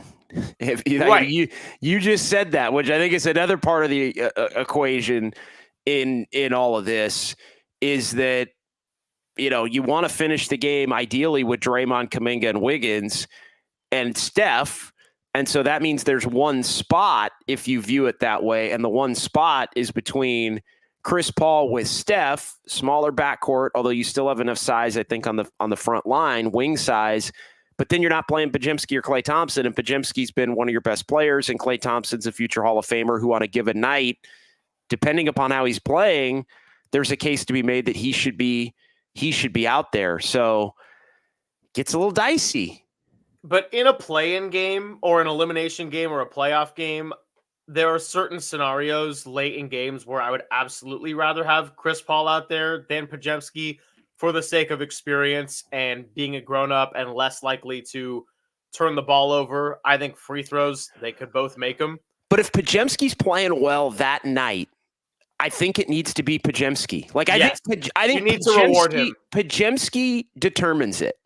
If Podziemski's playing well, he plays. If Podziemski's playing better than Klay, he plays. if Podziemski's playing, it has to be dictated by that and not dictated by Chris Paul being a future Hall of Famer, if that makes sense. You're right, because what have we seen the last couple of months without Chris Paul and the rise of Podziemski? Podziemski is in the starting lineup because he has earned that. So I am fully with you that when the Warriors have finally turned a corner and now they're putting together some wins and Podziemski has earned the minutes he's gotten, well, it's not let's take him out just because Chris Paul is off the injury report. It's let's take him out because he hasn't had his best night, or we have one possession to not turn it over necessarily, and maybe we can reward Chris Paul by his experience and being a grown-up who's probably not going to make a big mistake. Yeah, it's tricky. And I get the sneaking suspicion, Greg, that Chris Paul wants to be playing down the stretch. And I think that's been an underlying, and not only wants, but expects to be, because he's Chris freaking Paul. And, it's kind of the Clay thing, to be honest. I feel like, he hasn't been as visible in the media because he's been injured, but I feel like, Chris Paul almost looks at it like, okay, this is a little weird for me being here, just like it's a little weird for the fans and maybe even some of the Warriors players, although the champions guys love Chris Paul and want him on the team and respect the hell out of him. Again, they exponentially more than the fans do in terms of the view of his ability to help and all of that. That being said, I think Chris Paul views it as, hey, this is a little weird for me, but I'm a future Hall of Famer. I'm Steph. Obviously, he's not Steph, but he's future Hall of Fame, one of the great point guards of all time. So he is in that category in the same group as Steph, even if Steph's above him in that group. Clay and Draymond, like he views himself as one of those four. And so I think, and he is, if you look at the careers. Well, but again, I think there is a cachet to like, okay, I was brought here and it's weird and it's not ideal, but I was brought here to help those three guys win a title. And damn it, I'm going to be playing it. Like, I'm not coming here, have it be weird, and then sit my ass on the bench for Brandon Podziemski at the end of games, if that makes, and look, I'm not saying it's to that level, it would ever get to that level publicly, but internally, like, I got to think that's a little bit of a tough swallow for Chris Paul in ways that it's been a tough swallow, I think, at times for Klay Thompson. I fully agree with that. I'm kind of excited at this point. Like, as nice as it's been for the Warriors to find a little bit of identity, I am looking forward to just seeing what we get out of this Chris Paul return. And the reason I say that is because there's still enough regular season games left. And that's not to say, oh, it's the regular season, it doesn't quite matter, because you're the 9-10 seed right now. You need to win every game that you can. But maybe you can get some of this out of the way and possibly have another clearing the air, hard conversation type of interaction before it gets to, hey, Chris, hey, Steve Kerr, like, guys, we got to win a game. Like, it's plain and simple. We're in the playoffs. We can't have this right now. Yeah, and I think the onus is going to be on Steve, but I think the onus is going to be on Steph and Draymond, really, to kind of to get Chris Paul to be cool with it. And look, I'm not saying Chris Paul. I know a lot of Warrior fans are probably saying, well, screw Chris Paul. Like, who gives a damn what Chris Paul, thinks or wants or believes he is and all that. Like, I understand that standpoint, but you still got to put some respect on Chris Paul's name. You do. He's on this team. He was brought in to be a part of it. I think that's why they didn't, in large part, why they didn't trade him, was that they didn't want to do him like that. Like, hey, we brought you in. We did everything we could to make it not awkward, and now we're going to ship your ass out because, we just feel like it because Podziemski's playing well. And there is more to, like, if they had moved off of him at the deadline in a way that was like, yeah, you know what, thanks, but it didn't work out.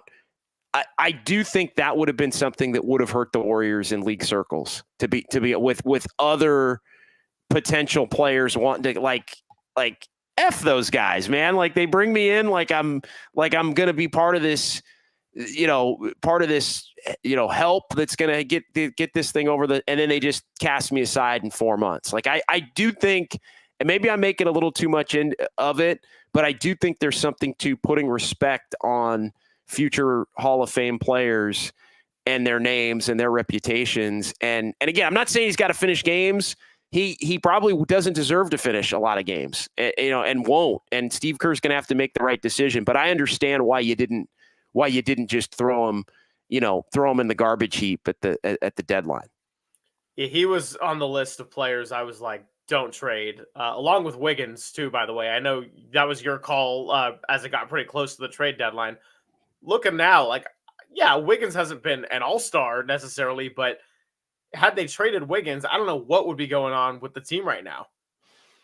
If they had traded Wiggins? Yeah. I mean, who would be playing the 3? I mean, exactly. Yeah.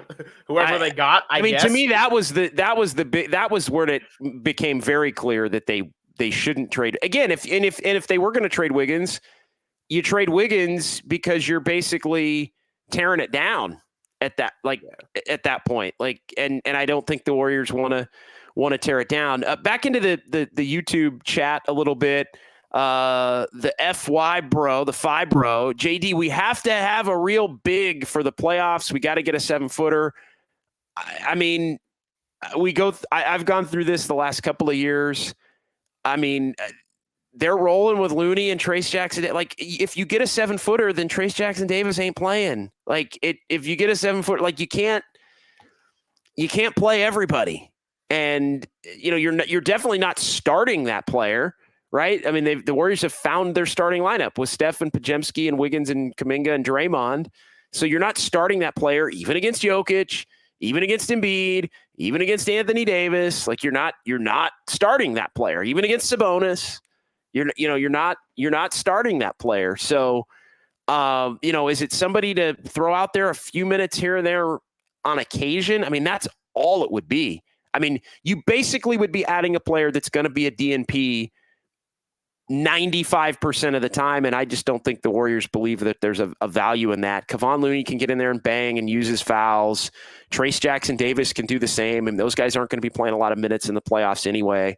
So, I just – the big thing is just kind of a non-starter for me, unless it's somebody that can actually, provide some skill. So I just don't see him.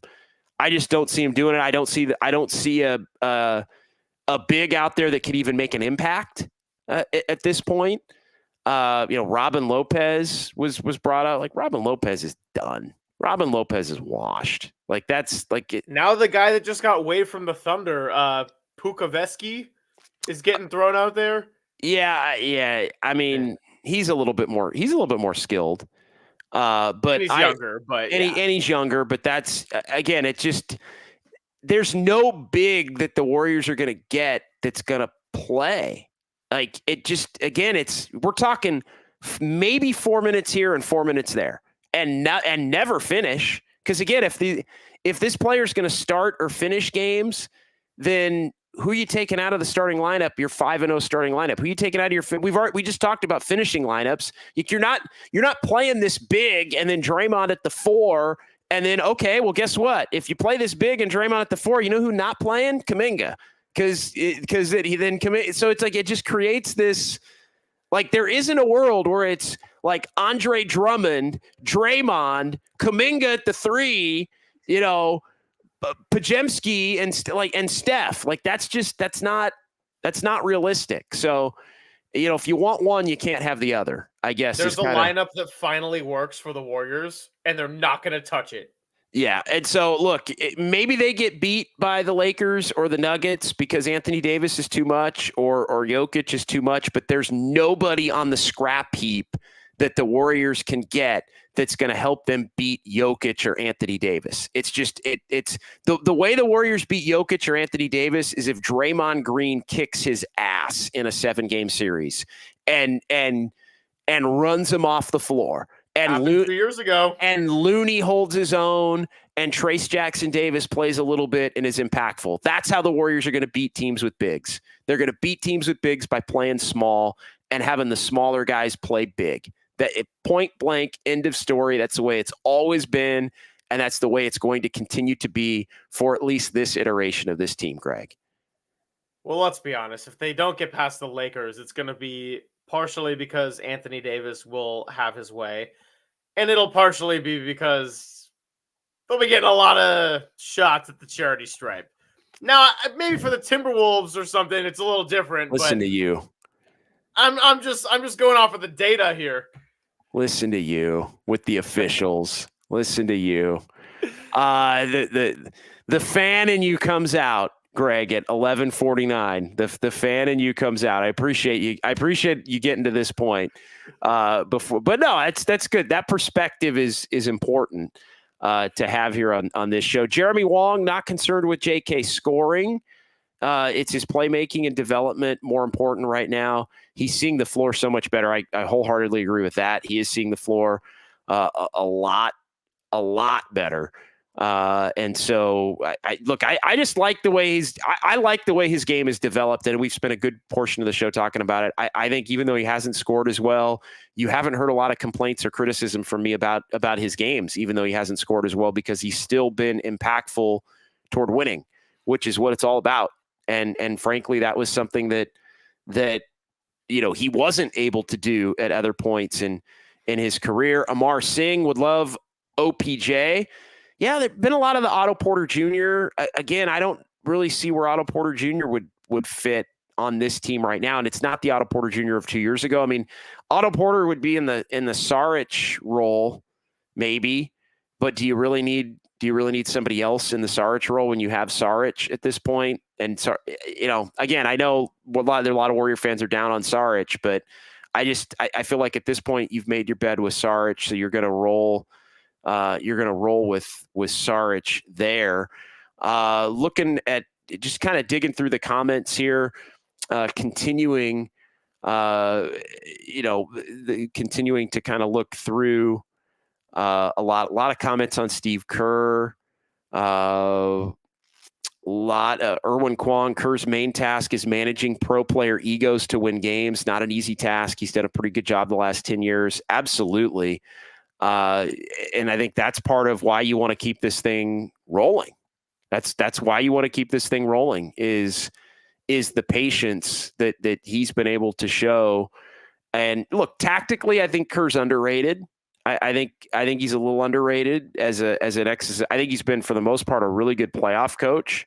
He does coach, I think, differently in the regular season, the playoffs. He probably tinkers a little too much in the regular season for my liking with rotations. I mean, it feels like the first 40 games every year, nobody knows what the freaking rotation is, and then they kind of figure it out. I don't think it necessarily should take that long. But I do think he does, I think, intend to try and keep everybody happy. And by trying to keep everybody happy and engaged, I think at times he ends up alienating some players because it becomes so inconsistent. And so, I tend to be more of the belief of pick your 10, 11 at the beginning. And those 10 or 11 are basically playing the first 20. And if somebody's hurt, that opens up a spot. If you think there's a matchup where somebody can get a little more a few more minutes, then roll with that. But I mean, I would have, at the beginning of this year, given the Steph, Clay, Wiggins, Draymond, Looney line, I would have given them 20 games, and I would have played Kuminga as the backup 4, and I would have played Saric probably as the backup 5 initially. I would have played GP2 and Chris Paul and probably Pajemski, and everybody else would have had to wait. Moody would have had to wait for an opportunity. Unfortunately, Trace Jackson Davis maybe would have had to wait for an opportunity or get spot minutes as a backup, and then you figure it out, right? You figure out who's having a good season, who's not having a good season. But I think Kerr's been able to.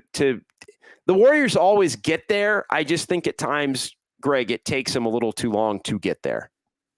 Well, the last couple of years more so than ever before, and that has to do with a lot of different things too. Age being one. Well, look at 2 years ago. Like 2 years ago, it was like you knew the top six, and you knew Peyton and was like the next guy, and Otto Porter and Bielitsa. Like you knew you just knew the nine every night. And again, that team was 41-13.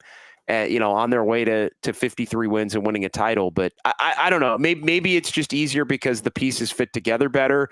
They're now figuring that out. But I don't know. I mean, I jumped you again there, but I just feel like it's a little.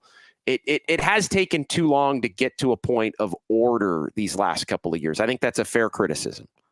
Well, and also the obvious for this year is that your most important and by far best defender, who's not only the best defender, but also the engine and the voice on defense, missed a bunch of games in the first part of the season.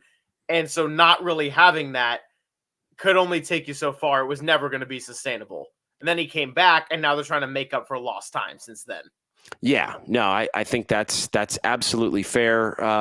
Douglas Mikes, Wiggins is awesome. Imagine how much of a blunder it would have been to trade him for scraps. Big time. That would have been a major whiff. And again, I know you said, where would this team be? But I mean, they wouldn't be where they are right now because Wiggins does look like he's coming around. But I do think I do think it's been interesting to, I think they were willing to move him. I think they were. Yeah. I think they were willing to move him when they thought that this season had the potential to be a lost season. As they started to play better, and he started to play better, and Draymond came back and connected him and Kuminga. I think a big part of the Wiggins Kuminga thing was, even though they don't play the same position, well, if you can't have, if they can't play together, then one of them can't be on the team. And with the way Kuminga was playing, Kuminga wasn't going to be the guy that wasn't going to be on the team. So that meant Wiggins was going to be the guy that wasn't going to be on the team. So I think, again, I'll file that under the category of another move not made that works out, basically, for the Warriors, which I think is important here moving forward. So many comments in the YouTube chat. Like I said, I'm having a little bit of trouble, keeping up with them. From the land of the hell. I just want to say, yeah, go ahead. Hit a few of them. Hit a few of them. It is. Thank you very much for the love on McLovin. You have a McLovin driver. I see that now. That's pretty funny. I hadn't noticed that. Before. That's why you got to keep getting that the wall art, JD. Just stack it up. You find the most random things. McLovin, June 3rd, 1981, right? You got it. Your guy knows birthdays. Actually, one of my good friends,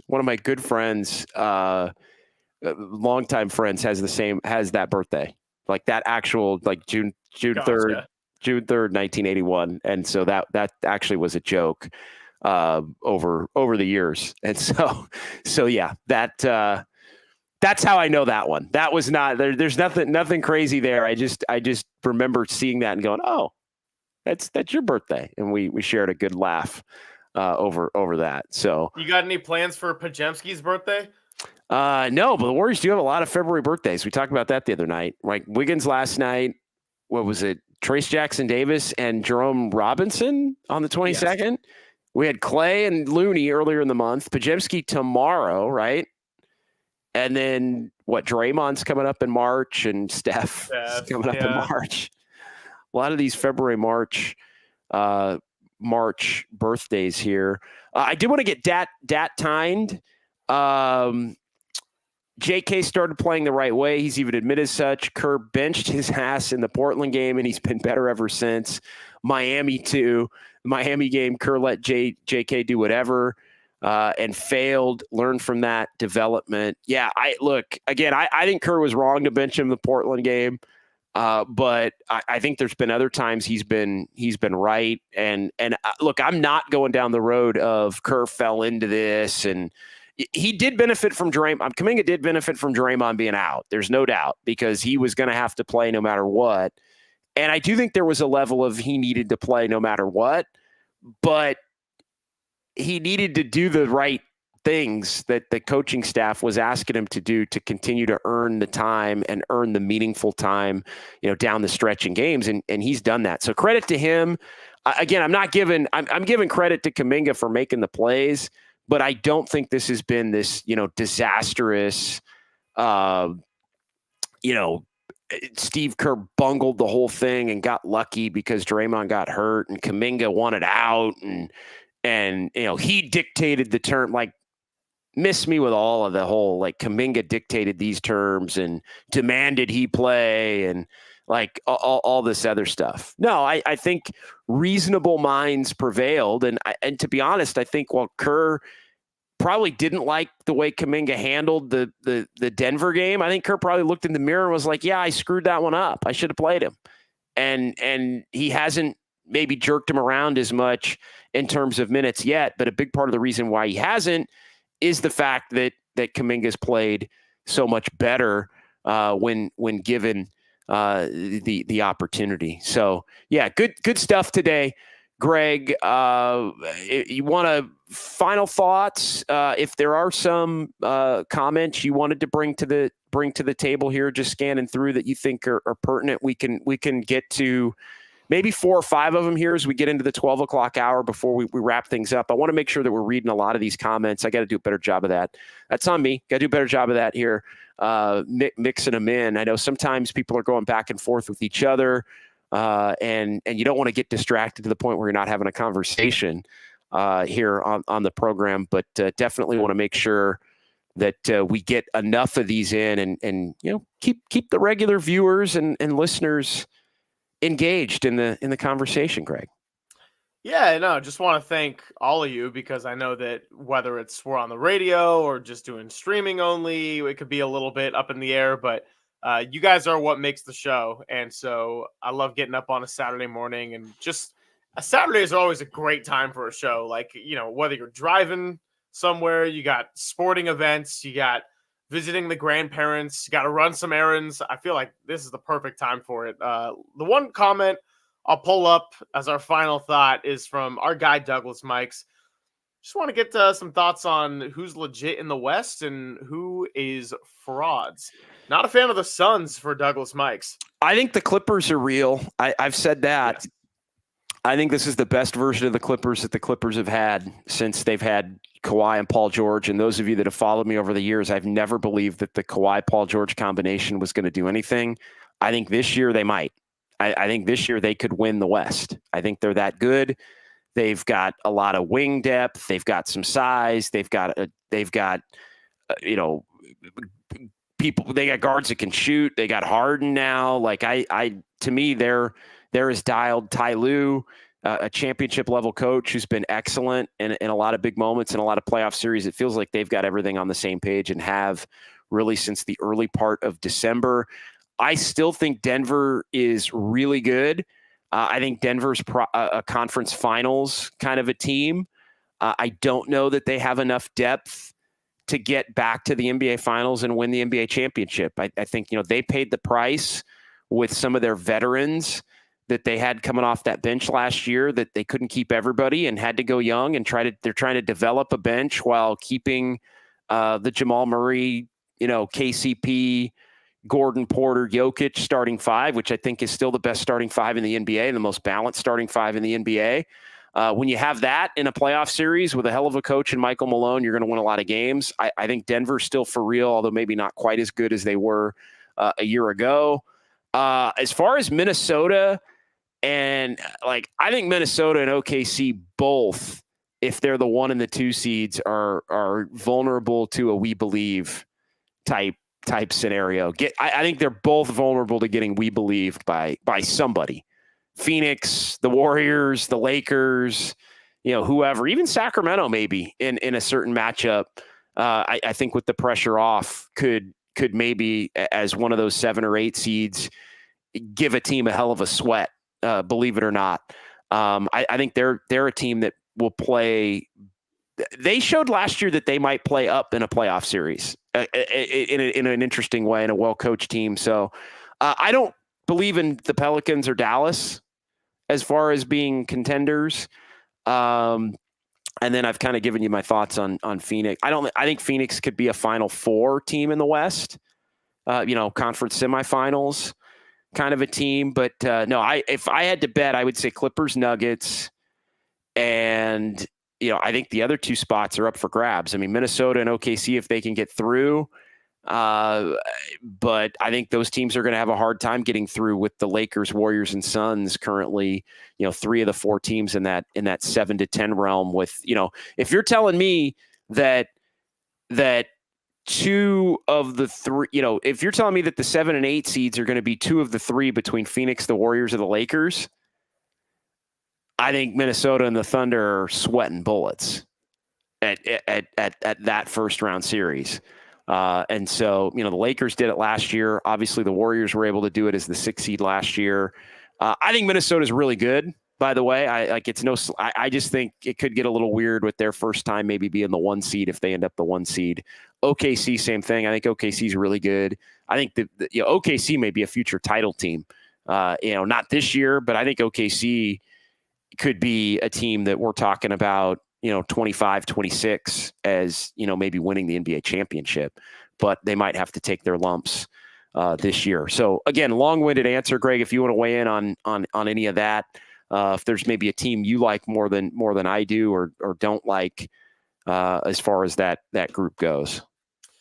I think you covered it pretty nicely. I would just say I'm not maybe as quite out on the Pelicans. I think if they're healthy, I think they have a chance to make a run at it. I wouldn't put them as a team that I think is seriously going to win the West, but they're a team that I would take seriously as a playoff matchup. Dallas, not so much for me. I don't. I mean, I think Dallas is. I mean, I give them credit for getting through the regular season at the level that they are, but I wouldn't trust them. Although again, I mean, Luka's Luka, and if Kyrie's playing, I mean, they're going to score a lot. They seem much more connected, obviously, than they were last year, which gives them a chance. But I don't. I think it's the Clippers and Nuggets. I think we'll see about Minnesota and the Thunder and who they play in the first round. And then I'm not as much a believer in the Pelicans or the Mavs.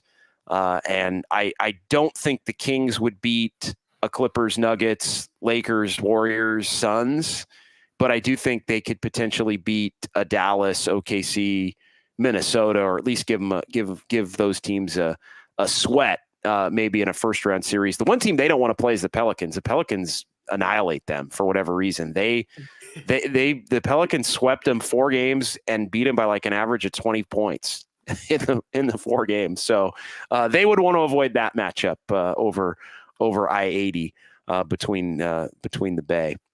The last thing I would say as my closing thought is that our streaming numbers have kind of steadily grown throughout the show, which is awesome. Appreciate that. If you want to, I think there's a way to set alerts for anytime we have a Dubs type of stream. Once we have it created, it'll just automatically put you in the queue. So subscribe to the channel on KNBR and we'll be there for you every Saturday, 10 a.m. Every Saturday, 10 a.m. We're going to be here. We have some freedom to go beyond 12 if we want to, as we're going a few minutes beyond 12. We can kind of do whatever the hell we want on this platform, which is why I'm excited to be a part of it. So we'll talk to you tomorrow. Dubs OT, 6:30, following the Warriors and the Nuggets. Harmonic Brewing, stop by, say hi. If you're in the area, come into the game, and then we'll have Just Dubs for you next Saturday, 10 a.m. until noon. For Greg, I'm JD, KNBR, the sports leader.